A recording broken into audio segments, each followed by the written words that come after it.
राजस्थान की अरावली की ऊंची पहाड़ियों पर बादलों को छूता हुआ एक किला खड़ा है।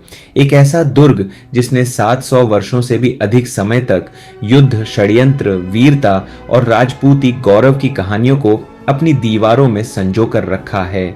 यह है बूंदी का तारागढ़ किला। आज हम जानेंगे इस दुर्ग का इतिहास, इसके महलों, इसकी बावड़ियों और उन रहस्यों को जो सदियों से इन पत्थरों के बीच छिपे हुए हैं। तारागढ़ किले का निर्माण वर्ष 1354 ईस्वी में बूंदी के शासक राव राजा बरसिंह द्वारा करवाया गया था। समुद्र तल से लगभग 1400 फीट की ऊंचाई पर स्थित यह दुर्ग रणनीतिक दृष्टि से अत्यंत महत्वपूर्ण था। उस समय राजपूताना के राज्यों के बीच लगातार संघर्ष होते थे और ऐसे में ऊंची पहाड़ी पर बना यह किला दुश्मनों की गतिविधियों पर दूर तक नजर रखने के लिए आदर्श स्थान था। हाड़ा चौहानों ने बूंदी को अपनी राजधानी बनाया और तारागढ़ को अपनी शक्ति का प्रतीक। तारागढ़ केवल एक किला नहीं था, बल्कि एक अभेद्य सैन्य दुर्ग था।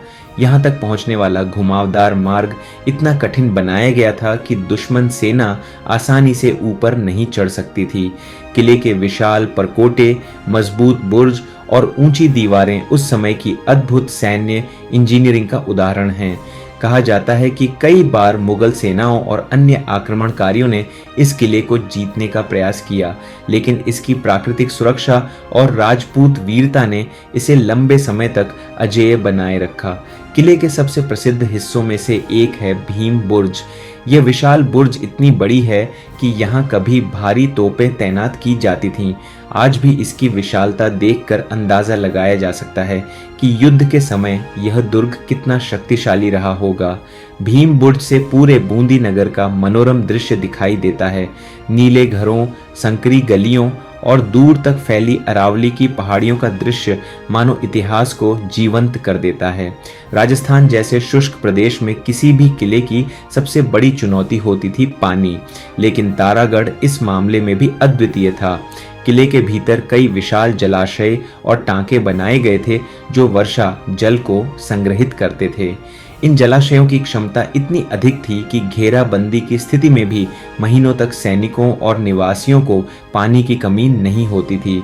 यह उस युग की उन्नत जल संरक्षण तकनीक का उत्कृष्ट उदाहरण है। तारागढ़ किले से जुड़ा हुआ है बूंदी का प्रसिद्ध गढ़ पैलेस।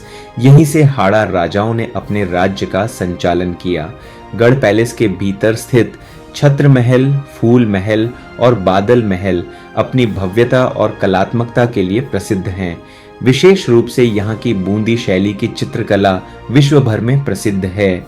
इन दीवारों पर बने चित्र राजपूत जीवन, शिकार, युद्ध और भगवान कृष्ण की लीलाओं का सुंदर चित्रण करते हैं। जब आप इन चित्रों को देखते हैं तो ऐसा लगता है मानो समय सदियों पीछे लौट गया हो। तारागढ़ किला केवल एक सैन्य दुर्ग नहीं था, यह उस समृद्ध सभ्यता का केंद्र था जिसने बूंदी को बावड़ियों का नगर बनाया। किले के आसपास निर्मित अनेक बावड़ियां और जल संरचनाएं आज भी उस युग की स्थापत्य कला का प्रमाण हैं। बूंदी की पहचान उसके किलों, महलों और बावड़ियों से है और इन सभी का केंद्र रहा है तारागढ़। समय के साथ राजशाही का युग समाप्त हुआ, युद्धों की गर्जना शांत हो गई और तारागढ़ धीरे धीरे इतिहास का हिस्सा बन गया। लेकिन इसकी दीवारें आज भी बीते युग की कहानियां सुनाती हैं। आज यह किला राजस्थान आने वाले इतिहास प्रेमियों, फोटोग्राफरों और यात्रियों के लिए एक प्रमुख आकर्षण है। जब सूरज बूंदी की पहाड़ियों के पीछे ढलता है और उसकी अंतिम किरणें तारागढ़ की दीवारों को सुनहरे रंग में रंग देती हैं, तब यह किला केवल पत्थरों का ढांचा नहीं लगता। यह प्रतीत होता है एक जीवित इतिहास, एक ऐसा इतिहास जिसने वीरता देखी, संघर्ष देखे, राजाओं का वैभव देखा और समय की अनंत यात्रा को महसूस किया। तारागढ़ केवल बूंदी का किला नहीं है, यह राजस्थान की शौर्य गाथा का एक अमर अध्याय है। मैं हूँ तारागढ़ और मेरी दीवारों में आज भी इतिहास सांस ले